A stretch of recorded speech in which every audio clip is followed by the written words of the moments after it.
Good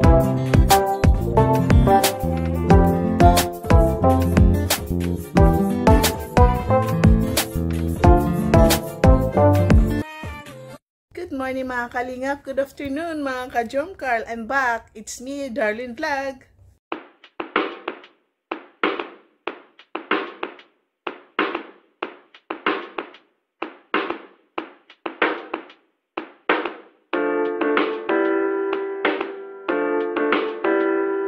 Bago natin simulan nating reactions for today, shoutout ko ulit si Kuya Bal Santos Matubang at ang kanyang may bahay, si Ate Ino Vlogs, si Kalinga Prab, ang presidente ng Karipa, si Sibrador, at ang isa sa mga Kalingap Warriors, si Kuya Noli, kapwa reactors natin si Rida TV, at si Kalingap Jomar. Dito tayo ulit sa kambal na Australiano na vlog ni Kalinga Prab. Kung naalala nyo po yung part 1, nakita sila. Dahil ngayon, ni-endorse sila ng couple nga isang vlogger. Tapos sa part 2, gumagawa sila ng kulungan ng manok. Part 3, dinala sila sa mall, nag-shopping, kumain sa labas. At ito sa next video natin, mapapanood natin, binisitahan sila ulit ni Kalinga Prab para ihatid ang tulong. Naabutan sila nandoon sa gubat, sa farm ulit, naghahanap ng kanilang hapunan. Alam ba ninyo kung ano yung gulay na hinahanap nila, nakuha nila? Yun ay leaves ng ampalaya. Mapait siya pero masarap dahil mas sustansya ang gulay na yan dahil yun nga ay iron. So yun nga po, panoorin natin paano sila kumuha ng gulay. Linuto ng isa sa kambal, pinatikim sila Kalinga Prab at sila si Kalingap Tata at sabi nila masarap daw ito. Ano yun bro? Ano po, ampalayang naligaw. Ha? Ampalayang naligaw. Ampalayang naligaw? Opo. Ha? Native? Anong gagawin nyo dyan sa, ano yung ampalayang ano? Ano po, magluto kami para sa ulam po namin, kuya. Huwag mo sa bagay, anong oras na, ano? Opo. Ano yung special thing? Samgyup? Mga side dish. Gulay. Kalami. Kalami yun. Isang pait-pait. Baka binura mo na kami. Mapait. Pero masarap. Pero legit, pero masarap. Alami kay Kuya Babi. Tilawi ra gud, tilawi. Ako, alam ko talagang masarap ang ampalaya at itong dahon ng ampalaya. Lalo na pag may linuto ka ng munggo, nilagang munggo, lalagyan mo ng dahon ng ampalaya. Mapait siya, pero masarap, lalagyan ng gata.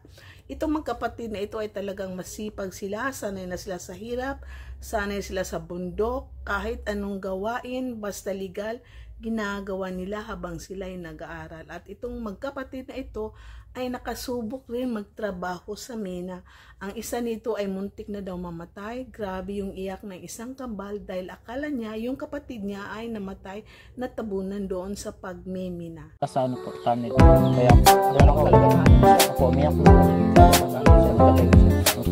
Kunti lang. Kunti naman at nakaligtas yung isa sa kambal. At itong kambal, dahil na viral sila, maraming tumutulong, pinapadala kay Kalinga Prab, at marami din kumukontak sa kambal ng mga bastos daw.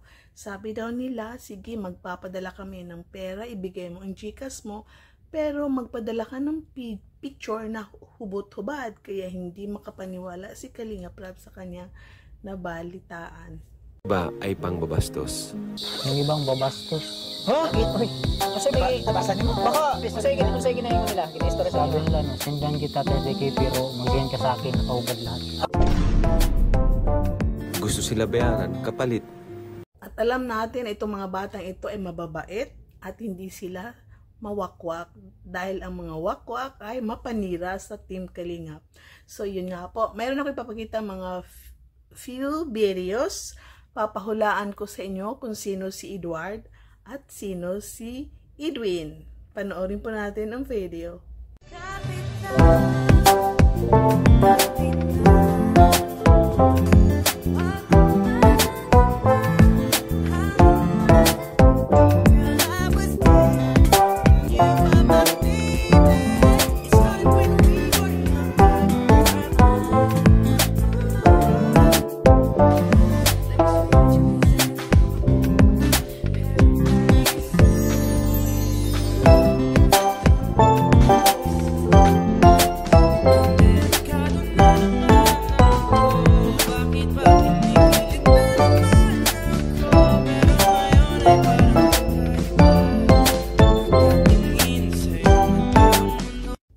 makikita ninyo. Titikan ninyo dahil yung nag-ampon sa kanila, may isa sa part sa kanilang katawan na huhulaan niya sino si Edwin, sino si Edward. Maya-maya, sasabihin ko sa inyo si Edwin, sino si Edward dahil binalikan ko yung ibang video, tinandaan ko, at alam ko kung sino si Edward at sino si Edwin. Panoorin po natin ulit yung isang clip ng video ng TikTok.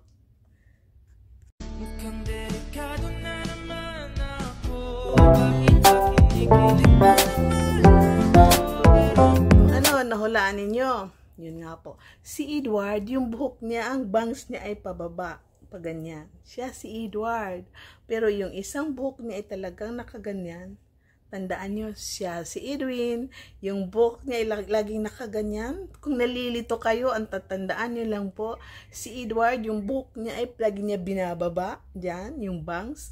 At si Edwin, ang buhok niya ay lagi nasa gilid. So, yun nga po, tandaan niyo kung sino si Edward at sino si Edwin. At alam nyo ba, ang kambal na ito ay papayag din daw sila itambal, magka-love team. Parang narinig ko sa live ni Kalinga Prab na baka ito si Mariel, yung isa sa na reaksyon na natin, nagtitinda ng barbecue at kung ano-ano pa, sapin-sapin.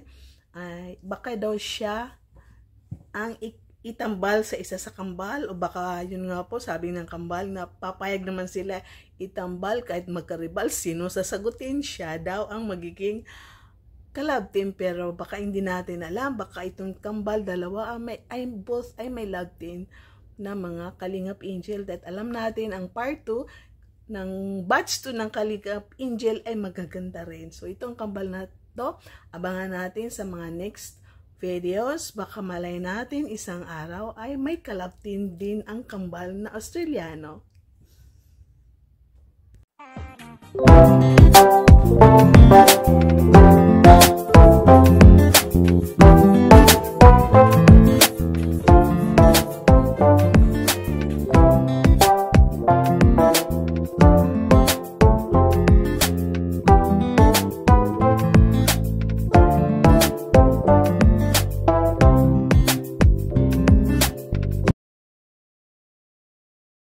Diyan po nagtatapos ang ating reactions for today. Sana nag-enjoy kayo sa ating short clip reactions.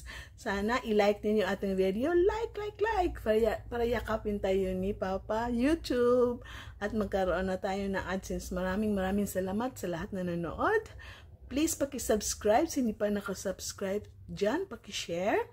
At tuloy-tuloy ang pagmamaraton ng video ni Kalinga Prab. Isali din ninyo ang mga video ni Kuya Bal Santos Matubang. Gaya ng pagmamaraton nyo sa mga video ni Kalinga Jomar. Sa mga kapwa ka-Jomcar dyan, ka-adik sa Jomcar, ka-marathonians, ka-zombie sa kakapuyat, ka-aibag sa kakamaraton. Thank you so much sa lahat ng suporta. Mabuhay ang Jomcar dahil mayroon na tayong 28 videos, chapter, episode, part 28 na maraming video ang Jomcar. Maraming salamat po sa lahat na suporta sa kaka-marathon, sa kakapuyat. God bless you. Mahal ko kayo. I'm so proud of you. See you in the next vlog. Bye. God bless.